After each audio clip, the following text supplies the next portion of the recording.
یہ مشہور اشکال ہے جو اٹھایا جاتا ہے ملحدین کی طرف سے اور جو بھی قرآن کے خلاف لوگ ہیں ان کی طرف سے. تو یہ اختلاف اس معنی میں ہے. ہاں آپ کا جو سوال یہ تھا کہ اس سے تو میننگ بھی چینج ہو جاتے ہیں, اس سے کیا ہو جاتے ہیں, معنی بھی چینج ہو جاتے ہیں.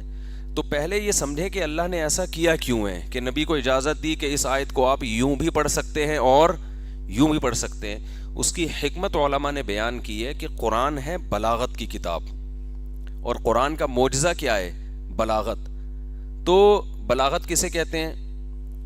بات ایسے انداز میں کرنا کہ جو مضمون آپ سمجھانا چاہتے ہیں اس کے لیے الفاظ کی سلیکشن اور الفاظ کو جو آپ نے ایک سینٹنس کی شکل میں پرو دیا ہے وہ انداز اتنا اچھا ہونا چاہیے کہ اس بات کو اس سے زیادہ اچھے انداز سے کہنا دوسرے کے لیے ممکن نہ ہو.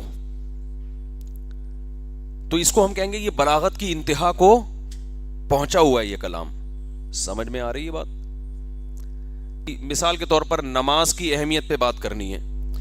ایک خطیب صاحب جب نماز کی اہمیت پہ آدھا گھنٹہ بیان کریں گے اس کا اثر کچھ اور ہوگا, دوسرے خطیب بیان کریں گے اس کا اثر کچھ اور. کیوں؟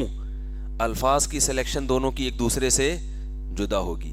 بعض دفعہ الفاظ ایک جیسے استعمال کر رہے ہوتے ہیں, جو اردو وہ بول رہے ہیں دوسرا بھی وہی اردو بول رہا ہے, الفاظ دونوں کے سیم ہیں لیکن الفاظ کے لیے جو جملے سینٹنس بنائے جا رہے ہیں ان میں زمین آسمان کا فرق ہوتا ہے.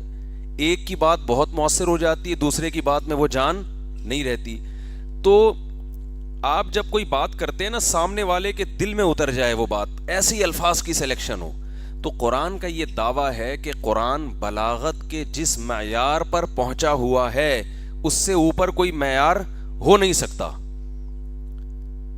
تو مختلف طریقے سے جب پڑھا گیا ہے نا اس میں بہت بڑی حکمت یہ تھی کہ بلاغت اس طریقے میں بھی تھی اور دوسرے طریقے میں بھی تھی. یعنی اس بات کو اگر یوں مالکی یوم الدین میں بھی ہے ملیکی یوم الدین میں بھی ہے تو اس سے قرآن کا معجزہ ہونا اور زیادہ واضح ہو گیا ہے کہ بھئی یہ بات نبی نے جو اللہ کا کلام نازل ہوا اس آیت کو اس طرح بھی پڑھ کے سنایا اور اس طرح بھی پڑھ کے سنایا, اور دونوں بلاغت کے اعلیٰ معیار پر ہیں اور دونوں جیسا کلام کوئی انسان نہیں بنا سکتا. باقی جو اس میں میننگ میں چینجنگ ہو رہی ہیں تو معنی میں چینجنگ سے ہی تو بلاغت پیدا ہوتی ہے نا. اصل ٹاپک اصل مضمون دونوں کا چینج نہیں ہو رہا ہوتا. یعنی یہ نہیں ہوتا کہ اس آیت سے جو معنی ثابت ہو رہا ہے جب اس کو دوسرے طرح سے پڑھا جائے گا تو یہ آیت اس آیت کے اگینسٹ ہو جائے گی, ایسا نہیں ہو رہا.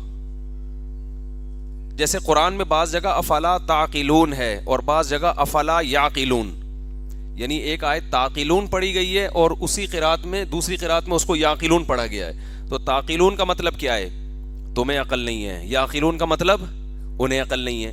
تو یہ سینٹنس میں جب تعقلون رکھیں یا یعقلون رکھیں بلاغت پر دونوں پوری اتر رہی ہیں. تو اب اس لحاظ سے تو معنی چینج ہو رہے ہیں کہ ایک میں کہا جا رہا ہے کہ کیا تمہیں عقل نہیں ہے, ایک میں کیا کہا جا رہا ہے کہ کیا ان کو عقل نہیں ہے, لیکن اس سے قرآن کے اصل مفہوم میں کوئی فرق پیدا نہیں ہو رہا.